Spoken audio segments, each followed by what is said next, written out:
देवताओं के सेनापति भी हैं वो, ठीक है। और गणेश जी के बड़े भाई हैं कार्तिकेय जी, ठीक है।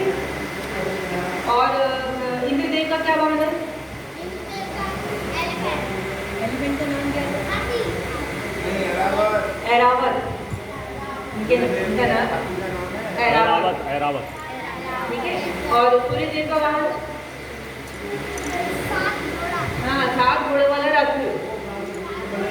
ये ऊपर जो बना हुआ है ये सूर्य देव की है।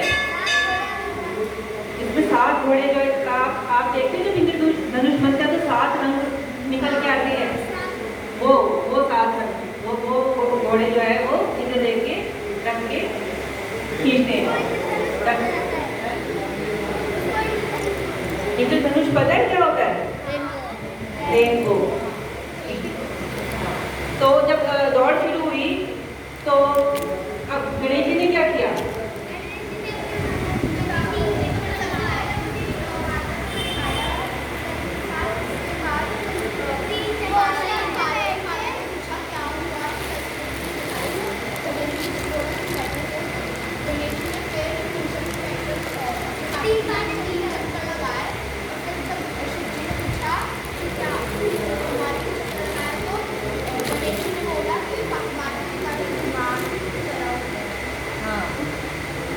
माता पिता के क्यों 3 चक्कर लगाए थे गणेश जी ने? और कोई बताया था? और कोई आपके नाम, आपका नाम क्या था? दिव्यांश, दिव्यांशी या दिव्यांशी? दिव्यांशी के अलावा और किसी को पता है कि गणेश जी ने माता पिता के ही क्यों चक्कर लगा लिए? हाँ, कुछ भी बताओ। माता पिता ब्रह्मांड यानी उनके चरणों में सारे तीर्थों का वास होता है, उनके चक्कर लगाने का अर्थ है सारे ब्रह्मांड के चक्कर लगा लो। क्योंकि माता पिता के चरणों में क्या होता है? एक मूर्त रूप है उनका, जो माता पिता होते हैं ब्रह्मांड का ही मूर्त रूप जो है हमारे माता पिता के रूप में हमारे पास होते हैं, और उन्हीं के चरणों में सारे तीर्थों का वास होता है।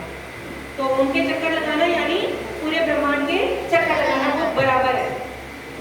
तो जब सारे देवता आए तो सबसे पहले कौन आया? कार्तिकेय जी आए। तो फिर उनको क्या बताया?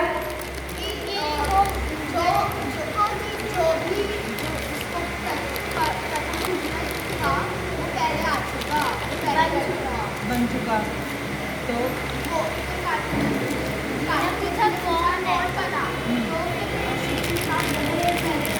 उन्होंने बोला कि गणेश जी ने भाग लिया ही नहीं था, कार्तिकेय जी ने बोला कि वो तो भाग हाँ, दौड़ में तो उन्होंने भाग ही नहीं लिया भाई। कार्तिकेय जी ने तो उस दौड़ में भाग नहीं लिया था ना, उन्होंने क्या किया था? हाँ, गणेश जी ने तो उसमें भाग नहीं लिया था। क्या किया था उन्होंने? तो सिर्फ 3 चक्कर काट लिए थे मूषक पे बैठ करके। अब मूषक क्या है? मूषक तो बहुत धीरे धीरे चलते हैं। अब तो उन्होंने अपनी बुद्धिमत्ता का परिचय दिया था ना कि भाई मेरा मूषक तो बहुत धीरे धीरे चलेगा, मैं तो कभी भी 3 जो उसके चक्कर काट ही नहीं सकता। तो उन्होंने अपनी बुद्धिमत्ता का परिचय देते हुए अपने माता पिता के ही चक्कर काट दिए। तो फिर जो है वो सर्वप्रथम जो है वो मुझे घोषित हो गई।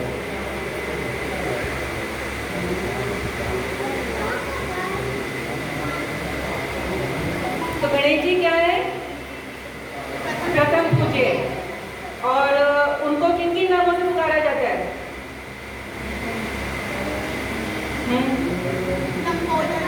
लंबोदर। शाबाश, और बोलो। लंबोदर का क्या अर्थ है?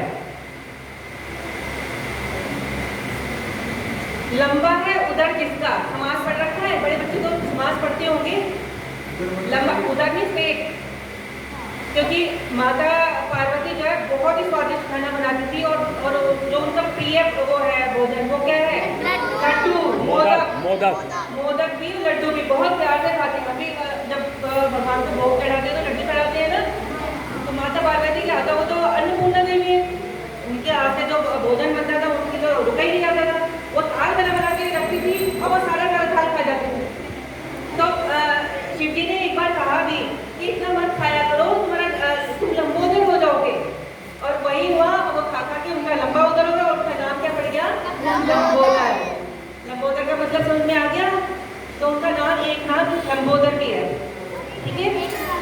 एक दंत भी जो है उनका नाम है। एक दंत क्यों नाम पड़ा है, किसी को मालूम है? किसी को पता है एक दंत नाम उनका क्यों है? बताओ बताओ। बताओ शबद। कि एक दिन एक ऋषि मुनि आए थे, उन्होंने बोला था कि शिव जी कहाँ है, उनको उनकी तपस्या कर वो कुछ बताना था। तो गणेश जी ने मना कर दिया, उन्होंने उनका एक दांत तोड़ दिया। एक दांत होने की वजह से वो एक दंत के लिए। तो आज आपको हम गणपति भी बोलते हैं, सुख हरता सारी मनोकामना को पूरा करने वाला और सबसे जल्दी मानने वाले, सबसे जल्दी जो है ये प्रसन्न हो जाते हैं। और उनके सारे अंगों के बारे में भी हमने बताया था ना, क्यों उनके बड़े कान होते हैं, उनका बड़ा सिर क्यों होता है, और उनका लंबोदर जो होते हैं, लंबा जो उधर होता है वो किस लिए होता है?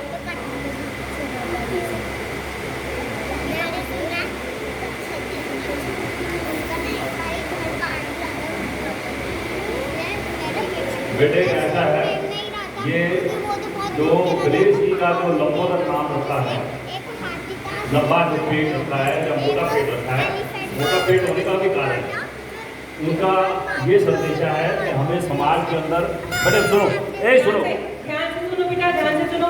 समाज के अंदर बहुत सारी बातें हमें सुननी पड़ती हैं। कोई कुछ कहता है, कोई कुछ कहता है।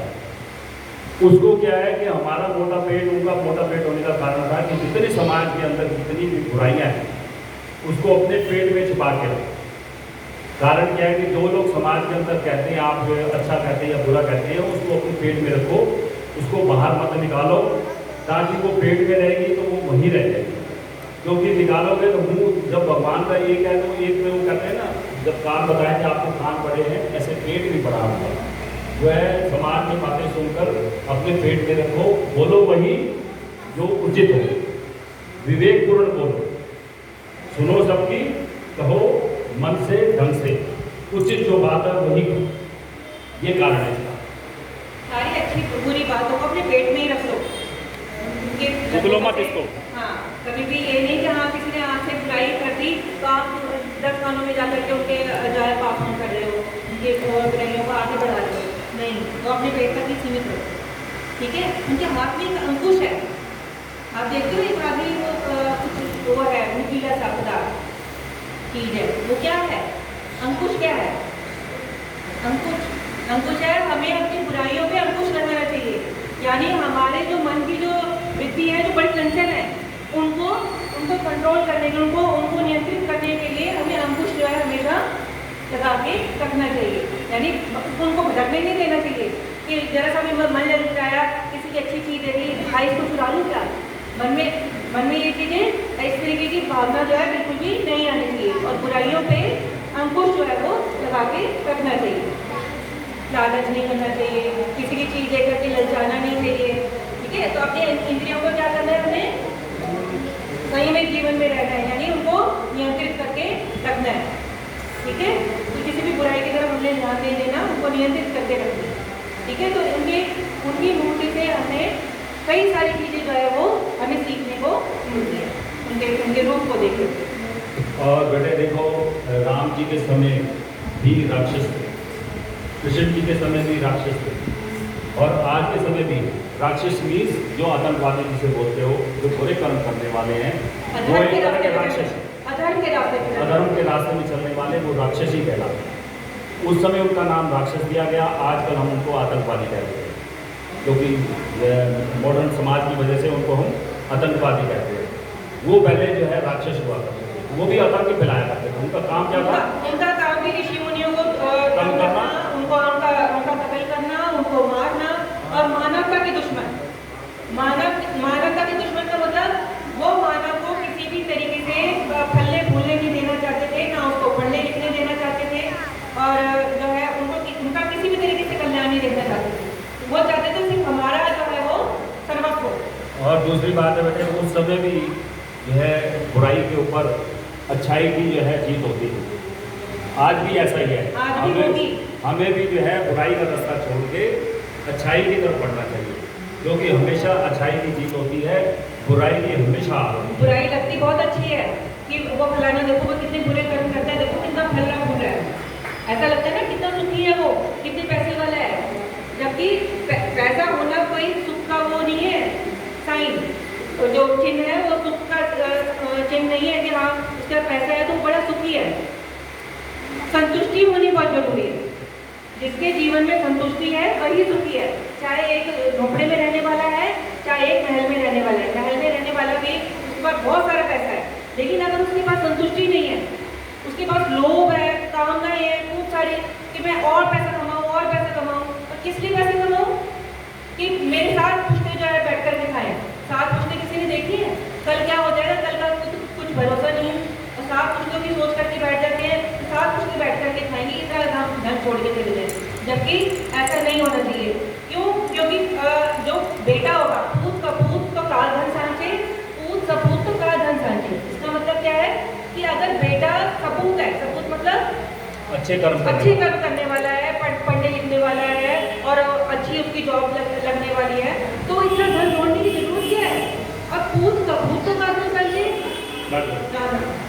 पूत कपूत तो काल धन सांचे। इसका क्या मतलब है कि अगर पुत्र बुरी रास्ते में जाने वाला है, यानी ना वो पढ़ता है ना लिखता है, कुछ नहीं करता और गंदी आदतों में जो है वो अगर पड़ गया है तो भी धन को संचय करने का कोई फायदा नहीं है। क्यों?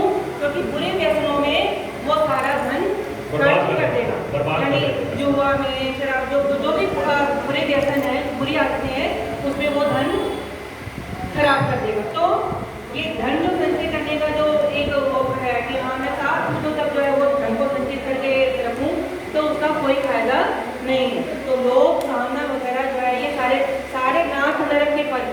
ये तुलसीदास जी ने बोला है काम क्रोध मद लोभ सब नाक नरक के फल। ना कामना होनी चाहिए, ठीक है? कामना होगी तो क्रोध भी आएगा। अब जैसे वो मैंने पार्वती जी की जो कहानी सुनाई थी लंका बनने की, उसमें पार्वती जी ने क्या कामना की थी कि एक बहुत सुंदर महल हो जो पूरी किसी के पास भी कहीं ऐसा ना हो, तो कामना थी। जब वो कामना छीन गई उनसे तो क्या उत्पन्न हुआ? क्रोध। और जब वो कामना पूरी हो गई तो क्या हुआ? मद। कि उनको इतना मतलब कि अभिमान हुआ कि मैं सबको दिखाऊं, देखो मेरा बेटा कितना सुंदर महल है। तो कामनाओं से ही सारे के सारे ये जो हम कह सकते हैं बुरी जो बातें हैं ये जुड़ी हुई हैं। अभिमान भी उसी से ही आएगा, ठीक है? क्रोध भी उसी से आएगा, ठीक है? हाँ, क्रोध मद लोभ भी उसी से आएगा कि मैं और जोड़ूं, कि पैसा थोड़ा सा आ गया मैं और जोड़ूं। जैसे मैंने बताया 7 पुश्तों तक जोड़ने की जो है वो लोग बात करते हैं। तो ये कामनाओं को अपनी नियंत्रित, यानी हम अपने जो भी हमारा चंचल मन है अगर हम उसको नियंत्रित करके रखेंगे तो हम आगे तरक्की के रास्ते पे जाएंगे। और हमेशा सही रास्ता जो है वो चुनो, धर्म का रास्ता चुनो, अधर्म का रास्ता मत चुनो। कोई बुरे काम करता भी है तो उसको मत देखो, जो अच्छे काम करता है, क्योंकि बुरे काम करने में बड़ा अच्छा लगता है। कभी भी कोई गलत काम कर रहा हो आप बच्चे बड़ी जल्दी सीख जाते हो। कोई नेज काट रहा हो वो दूसरे को देख के तुरंत नेज काटना शुरू कर देते हैं, है ना? ये जो बुरी जो बातें हैं वो बहुत जल्दी बच्चे कैच करते हैं, जबकि ऐसा नहीं होना चाहिए।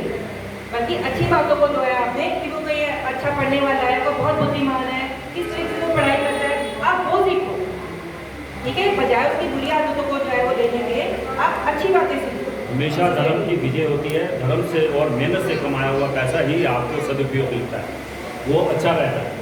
अदरवाइज जो बेईमानी से कमाया हुआ, लूट से कमाया हुआ पैसा हमेशा बर्बाद होता है और वो बुरे कर्मों पे ही लगता है, अच्छी जगह पे कभी नहीं लगता। इसलिए धर्म से, मेहनत से पैसा कमाया हुआ ही आपको फलीभूत होता है। ये बात ध्यान रखना चाहिए। अपने कर्मों को जो है अच्छा रखोगे तो आगे आने वाले समय में आप और तरक्की करोगे। क्योंकि ये जो अमीर घर में जो जन्म लेते हैं, जो गरीब घर में भी जो बच्चे का जन्म तो बच्चे का है, कोई झोंपड़े में जन्म ले रहा है, कोई महलों में जन्म ले रहा है। ऐसा क्यों है? पूर्व जन्म के कोई कर्म बंधन है, उनसे जुड़ करके ये हमें ऐसा जन्म मिलता है। क्यों? कोई जो है टाटा बिरला के उसमें महलों में ना बिल्कुल किसी चीज़ की कमी नहीं है, उसमें जन्म लेता है, कोई एक झोंपड़े में जन्म लेता है। कोई पूर्व जन्म में हमने कोई ऐसे कर्म किए होंगे जो इस तरीके का जन्म हमें मिलता है। तो आप ईश्वर का धन्यवाद करो कि आपको अब दोबारा समय मिला है, मनुष्य जन्म मिला है, क्योंकि मनुष्य जन्म में हम क्या कर सकते हैं? आगे बेटा प्रभु की उसको आगे उपासना, थोड़ा उसको प्रभु का नाम कर सकते हैं। किसी और हम 84 लाख योनियों की बात करते हैं। 84 लाख मतलब 84 लाख इतने जन्म लेने के बाद हमें मनुष्य का जन्म मिलता है। 84 लाख जन्म का मतलब सारे पेड़ पौधे और ये घास फूस कीड़े जो माइक्रो ऑर्गेनिज्म की जो बात करते हैं, बैक्टीरिया वगैरह, मतलब वो सारे जन्म लेने के बाद सारे जानवर पक्षी और जो है सबके जो पशु पक्षी सब उनसे पैदा होने के बाद तब जब हमारे कर्म थोड़े से सुधरते हैं, उसके बाद हमें मनुष्य का जन्म मिलता है। और उसके लिए प्रभु का हर बार जो है धन्यवाद करना चाहिए कि उन्होंने हमें मनुष्य का जन्म दिया है और उसका हम धन्यवाद करें और पूरे अंगों के साथ। भाई ये भी बहुत बड़ी नेमत है। आप देखते हो कई उसके बच्चों के कोई अंग नहीं होता, कोई किसी की आँख नहीं होती, कोई सुन नहीं सकता, कोई बोल नहीं सकता, किसी के हाथ नहीं है, किसी के पैर नहीं है। तो प्रभु का रोज धन्यवाद करना चाहिए कि प्रभु ने हमें पूरा शरीर के साथ, स्वस्थ शरीर के साथ जन्म दिया है। तो इसके लिए प्रभु का लाख लाख धन्यवाद। और बेटे 84 लाख योनियों में पेड़ पौधों की भी योनियाँ होती है, पता है? पेड़ पौधों में भी जान होती है, वो भी योनियों में आते हैं 84 लाख में। इसलिए कभी पेड़ों को काटना नहीं चाहिए, उनको नुकसान नहीं पहुँचाना चाहिए। वो हमें मीठे मीठे फल देते हैं ना, तभी तो हम लोग खाते हैं, फल देते हैं, छाया देते हैं। इसलिए वृक्षों को कभी नहीं काटना चाहिए, वृक्ष के ऊपर कुल्हाड़ी नहीं चलानी चाहिए, ताकि वो एक तो ऑक्सीजन देते हैं। सबसे बड़ी बात है कि हमें वायु प्राण देते हैं, प्राण वायु हमें देते हैं, जो है ऑक्सीजन देते हैं, सबसे बड़ी बात है। और वो भी योनियों में आते हैं, 84 लाख योनियों में पेड़ पौधे भी योनियों में, इसलिए बेटा उनका भी ध्यान रखना चाहिए। हाँ अच्छा बच्चों, आज कौन सी कहानी सुनाने की